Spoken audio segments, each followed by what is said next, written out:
But उनको actually algorithm पता ही नहीं होता।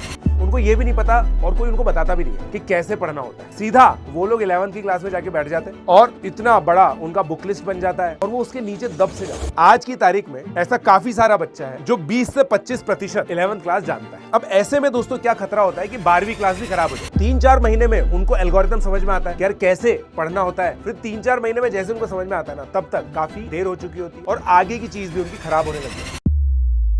हाय गाइस, कैसे हो आप लोग? मेरा नाम है प्रशांत जैन और मैंने सोचा कि अब क्योंकि 11th थोड़ी खत्म सी होने लग गई है बच्चों की, तो मैंने सोचा कि आप लोग को बता देता हूं कि भाई आगे क्या करना है। मेरा जो खुद का बैच है ना 11th क्लास का दोस्तों, उसमें मेरा आखिरी चैप्टर चल रहा है, दैट इज कोनिक सेक्शन। और मेरे साथ जो 150-200 बच्चे अभी डायरेक्टली जुड़े हुए हैं, फिर रिकॉर्डेड तो पता नहीं कितने देखते हैं, बट उन बच्चों को जो मैंने ज्ञान दिया है, जो जानकारी दी है, मैंने सोचा मैं आप लोगों को भी वो जानकारी दे देता हूं ताकि आप लोग एक इन्फॉर्म डिसीजन ले सके। अगर आप लोग को जैसे मेरा बैच ज्वाइन करना है, मान लो आगे जाके, है ना, मेरा बैच दोस्तों 3 जनवरी के बाद से आ जाएगा और 31 अक्टूबर तक मैं ये ख़त्म कर दूंगा बैच बेसिकली। तो मैं दोस्तों ये चीज़ बताना चाह रहा हूँ आप लोगों को कि अब आपको अपनी प्रिपरेशन कैसे प्लान करनी है। भाई मैं ये मान के चल रहा हूँ कि अगर आप ये वीडियो देख रहे हो ना, अगर आप लोग की 11th बहुत ही अच्छी चल रही होती ना, तो शायद आप ये वीडियो नहीं देख रहे होते। बट कुछ बच्चों की 11th क्लास जो है ना, वो अननोइंगली खराब हो जाती है। वो लोग 10th क्लास में एनसीईआरटी का कुछ पढ़ते हैं, है ना, अच्छे सिंसियर बच्चे होते हैं ना, अच्छे सिंसियर बच्चे होते हैं, बट उनको एक्चुअली एल्गोरिथम पता ही नहीं होता। उनको ये भी नहीं पता और कोई उनको बताता भी नहीं है कि कैसे पढ़ना होता है। सीधा वो लोग 11th की क्लास में जाके बैठ जाते हैं और इतना बड़ा उनका बुक लिस्ट बन जाता है, इतना सारा उनका स्टडी मटेरियल बन जाता है और वो उसके नीचे दब से जाते हैं। 3-4 महीने में उनको एल्गोरिथम समझ में आता है कि यार कैसे पढ़ना होता है। फिर 3-4 महीने में जैसे उनको समझ में आता है ना, तब तक काफ़ी देर हो चुकी होती है और आगे की चीज़ भी उनकी खराब होने लग जाती है। ऐसे में आज की तारीख में ऐसा काफ़ी सारा बच्चा है जो 20 से 25% दोस्तों ध्यान से सुनिएगा, 20 से 25% ही 11th क्लास जानता है। अब ऐसे में दोस्तों क्या खतरा होता है कि 12वीं क्लास भी खराब हो जाएगी, क्योंकि काफ़ी सारी चीज़ें 11th की 12th में आती है। तो इस वीडियो के थ्रू दोस्तों मैं आप लोग को बताऊंगा कि 11th के कौन से एलिमेंट्स अगर आप लोग यूज कर सकते हैं, वो आप अगले 1 महीने में थोड़ा सा पढ़ाई कर लीजिए और फिर उसके बाद आप 12th बहुत कंफर्टेबली चालू कर पाएंगे। ऐसी चीजें आज हम लोग करने वाले हैं। आज मैं आप लोग को बताऊंगा, खासकर मैथमेटिक्स के अंदर। फिजिक्स और केमिस्ट्री के अंदर दोस्तों रिलेटिवली ईजी होता है, क्योंकि 12th क्लास है ना, जैसे इलेक्ट्रोस्टैटिक्स, करंट इलेक्ट्रिसिटी, कैपेसिटेंस, ये सारी जो चीजें होती है ना, ये काफी अलग सी है ना, मैकेनिक्स से। ठीक है, तो बच्चों को क्या है, 12वीं में सबसे ज्यादा दिक्कत आती है ना स्टार्ट करने में, अगर 11th बर्बाद है तो मैथमेटिक्स में आती है। तो मैथमेटिक्स के कौन कौन से टॉपिक आप लोग कर लें जिससे आपका बढ़िया हो जाएगा, तो वो मैं आप लोग को दोस्तों बताने वाला हूं। फिर हम लोग एल्गोरिथम के बारे में भी बात करेंगे कि क्या एल्गोरिथम हम लोग को फॉलो करना होता है।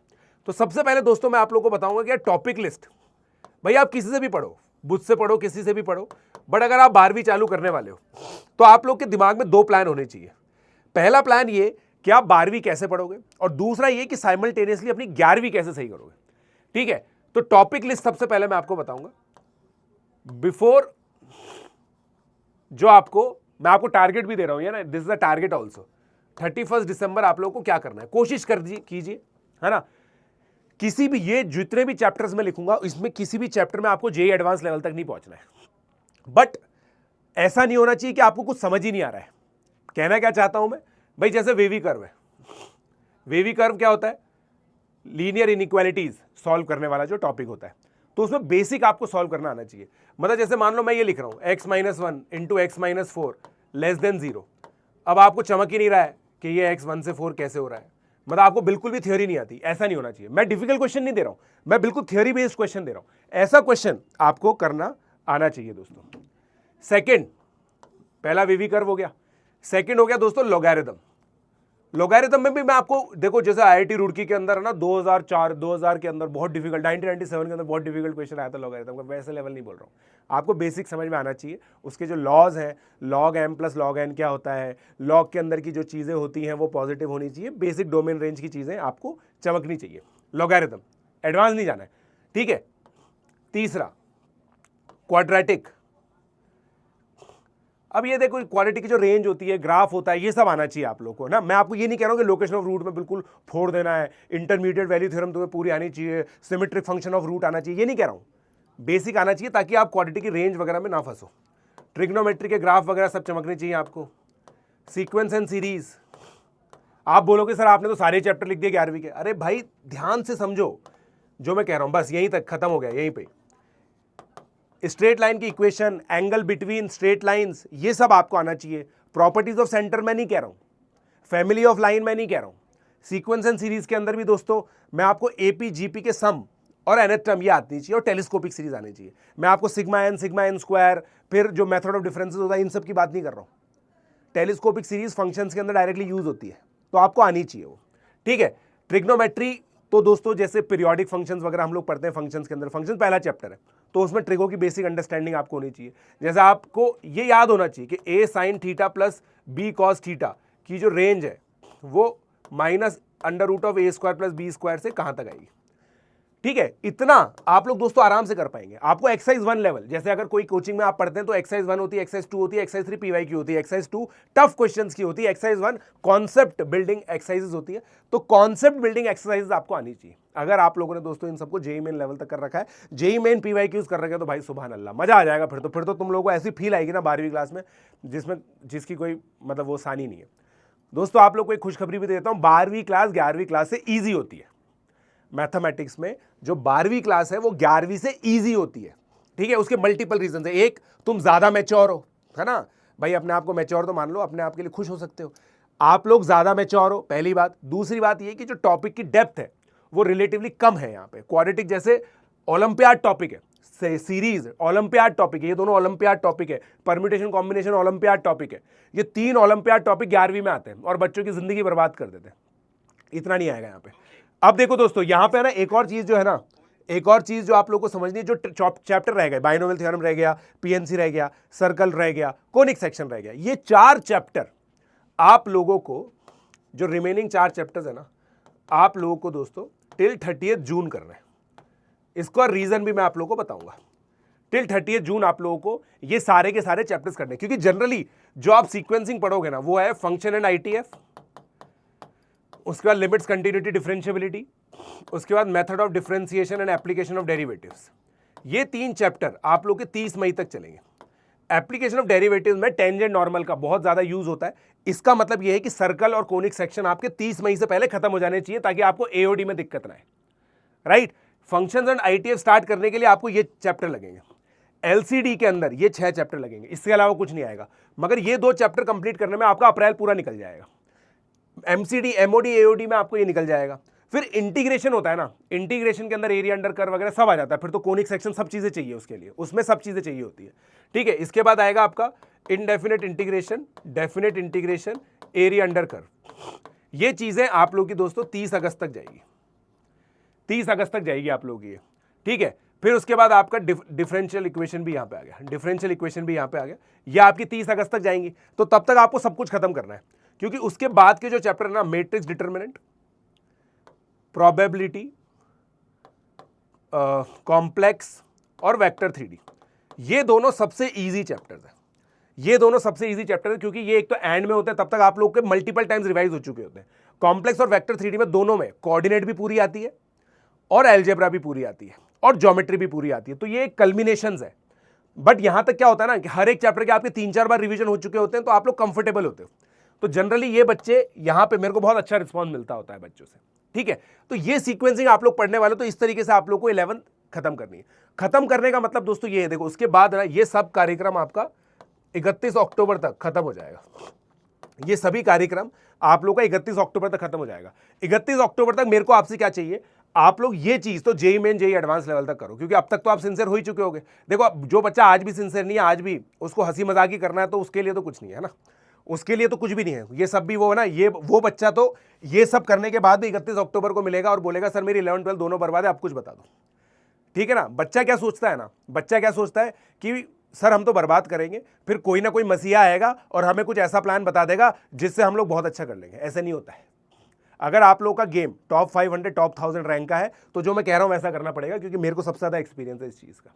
सबसे ज़्यादा एक्सपीरियंस है यूट्यूब के अंदर। तो मैं बहुत कॉन्फिडेंटली कह सकता हूँ डायरेक्टली, मैंने इतने ज़्यादा बच्चों को पिछले 2-3 सालों में टॉप 500 टॉप 1000 में पहुंचा है, उतना शायद किसी ने भी नहीं पहुंचा होगा डायरेक्टली। सबसे ज़्यादा इंटरव्यूज़ भी मेरे साथ ही आते हैं। अभी मैंने एक इंटरव्यू किया था ऑल इंडिया रैंक 3 के साथ, all India rank 42 meets all India rank 3। तो वो सब एक्सपीरियंस के बेसिस पर मैं आप लोगों को ये चीज़ बोल रहा हूँ कि मैं आप लोगों से ये चाहता हूँ कि ये 12वीं क्लास जो है ना, ये पूरी खत्म होनी चाहिए आपकी जेईई एडवांस लेवल तक, क्योंकि तब आप सिंसियरली कर रहे होंगे। और जैसे जैसे टाइम मिलता जाए इन एक्सरसाइजेस को जो आप छोड़ रखा है, देखो अगर आप मेरे साथ जुड़ोगे ना, मैं इन सब की आपको वर्कशीट्स दूंगा जो आप लोगों को करनी होगी। वर्कशीट में एक्सरसाइज 1 लेवल होगा, एक्सरसाइज 2 होगा, फिर पीवाईक्यूज होंगे। आप लोग को साथ के साथ इसकी एक्सरसाइज 2 जो मेरी वर्कशीट्स है और फिर पीवाईक्यूज है वो करना है, समझे। वो जो वर्कशीट का जो सैंपल है वो डिस्क्रिप्शन में भी अवेलेबल है, आप लोग आराम से देख सकते हो उसको, है ना। आप लोग को पूरे साल भर का जो स्टडी मटेरियल है वो मैं पहले ही दिख जाएगा। भाई बच्चों के अंदर सिनिसिज्म होता है कि सर मटेरियल देंगे नहीं देंगे, भाई मैं तो पूरा मटेरियल देता हूँ। मेरे साथ पढ़ोगे तो कोई बुक लिस्ट कुछ भी नहीं देखने की जरूरत नहीं है, सब चीज़ें मैं आपको दूंगा। एडवांस डीपीपी चाहिए, एडवांस डीपीपी मिलेगी मेरे को, क्योंकि पूरा आइडिया है और मैं स्टैंडर्ड रिसोर्सेज पर विश्वास रखता हूँ। मैं चाहूँगा कि आप ISI का एग्जामिनेशन के सारे क्वेश्चन करो, मैं चाहूँगा कि KVPY के सारे क्वेश्चन करो, क्योंकि ये स्टैंडर्ड रिसोर्सेज हैं। यही लोग जिन लोग ISI KVPY के पेपर सेट करते हैं ना, उन्हीं के दोस्त लोग जेईई का पेपर सेट करते हैं। ये आपस में दोस्त लोग हैं दोस्तों, ये आपस में इनका व्हाट्सएप ग्रुप भी है, ठीक है। तो ये आपस में डिस्कस करते रहते हैं आइडियाज। तो स्टैंडर्ड रिसोर्सेज सारी हम लोग को सॉल्व करनी होती है, ये मेरा एम रहता है। फिर उसके बाद दोस्तों देखो 31 अक्टूबर तक आप लोगों ने ऐसे किया। उसके बाद क्या है कि आप नवंबर, दिसंबर, जनवरी में, अभी आप लोगों ने दोस्तों सुना होगा, हम लोग लगातार प्रमोशन करते रहते हैं मार्गदर्शन प्रोग्राम का, बहुत amazing class test plus part test plus full test, ऐसे करके जेईई मेन का रिवीजन करेंगे। क्योंकि हम लोगों को दोस्तों फर्स्ट अटेम्प्ट में फ्री होना है। फर्स्ट अटेम्प्ट में फ्री होना अब ऑप्शन नहीं है, कंपल्शन है। ऑप्शन इसलिए नहीं है क्योंकि जेईई एडवांस 14 दिन पहले खिसक चुका है। 18 मई को जेईई एडवांस का एग्जामिनेशन है, और जेईई एडवांस का एग्जामिनेशन अगर 2025 में 18 मई को, तो आप मान के चलिए 17 या 16 मई या जो भी नियरेस्ट संडे है, थर्ड संडे ऑफ मई को आपका भी होगा। आपकी जो डेट है वो मुकर्रर हो चुकी है, आप माने या ना माने। इसका मतलब अब जेईई मेन 2 के बाद बहुत कम समय है, तो जेईई मेन 1 आप लोग को जल्दी से जल्दी खत्म करना पड़ेगा। इसलिए इसी रिवीजन में हम पूरा फोड़ देंगे, ठीक है, ताकि हम लोग आराम से बोर्ड दे सके और 15 मार्च से 15 मई जेईई एडवांस की तैयारी कर सके। इस पूरे दौरान आप लोग एक व्हाट्सएप ग्रुप पर जोड़े जाएंगे जो मेरे द्वारा मॉनिटर्ड है। उसके अंदर आप लोग को सारी गाइडलाइंस मिलेगी, कैसे होमवर्क करना है, कैसे क्लास नोट्स बनाने हैं, कौन सी रिवीजन डीपीपी कब करनी है, एवरीथिंग यू विल नो। सब चीज़ें आप लोग को दोस्तों टाइमली पता चल जाएगी, ठीक है। तो आप लोग को सिंपली क्या करना है, अगर आप लोग ज्वाइन करना चाहते हैं मेरा प्रोग्राम, तो PJ लाइव कोड यूज़ करके 18 मंथ का सब्सक्रिप्शन आप लोगों को लेना है, और मुझे @प्रशांत42 जैन पर आप लोग बता सकते हो, ये टेलीग्राम है।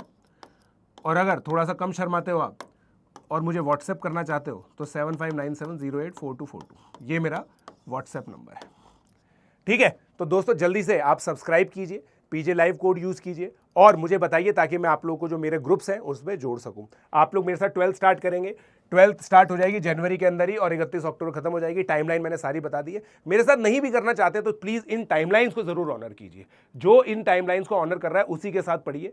भाई होता है ना कि भाई सर मेरे को आपकी शक्ल पसंद नहीं है ना, तो सर मैं आपसे तो नहीं पढ़ना, मगर आप बातें बढ़िया करते हो सर, तो मैं क्या करता हूँ सर, केवल ऑडियो लगा लेता हूँ, मैं वीडियो बंद कर देता हूँ जब आपकी वीडियो आती है तो, मगर मेरे को आपकी बातें सही लगती है। तो भाई अगर ऐसा है तो आप किसी भी टीचर से पढ़ना चाहो तो ये टाइमलाइन ज़रूर फॉलो करना, ठीक है। और बाकी दोस्तों एक बहुत अमेजिंग चीज़ आ रही है 10 तारीख को, 10 दिसंबर को शाम को 7 बजे, Pratishtha infinite dreams infinite possibilities, what is 9 in this 10, ये चीज़ आप लोगों को रिवील होगी 10 तारीख को दोस्तों 7 बजे ये रिवील होने वाली है।